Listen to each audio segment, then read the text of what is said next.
Bonsoir mesdames et messieurs, chers téléspectateurs, bienvenue dans votre première édition du journal sur Ghana TV. Célébration d'obsèques du fait Ibrahim Boubacar Keïta, ancien président de la République du Mali.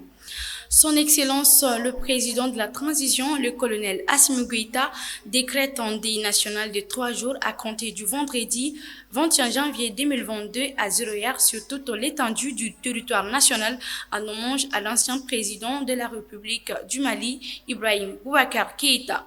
Mali-France à Bamako apporte des précisions sur la révision de l'accord de défense. Les forces armées maliennes célèbrent hier jeudi 20 janvier 2022 leur 61e anniversaire. À cette occasion, le président de la transition, le colonel Assimi Goïta, s'est exprimé mercredi soir.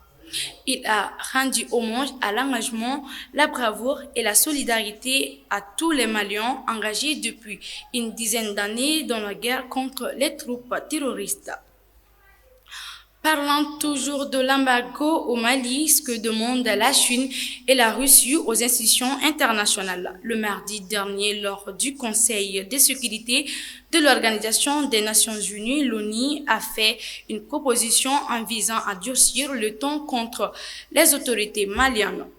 Selon le diplomate, la Russie et la Chine ont bloqué l'adoption d'un texte de la France au Conseil de sécurité de l'ONU visant à soutenir les sanctions décidées par la CEDEAO contre la junte au Mali. Nous sommes maintenant avec les actualités internationales. La crise ukrainienne, nouvelle rencontre décisive entre Blinken et Lavrov à Genève. Début janvier, ce sont les conseillers qui se sont parlé sans succès.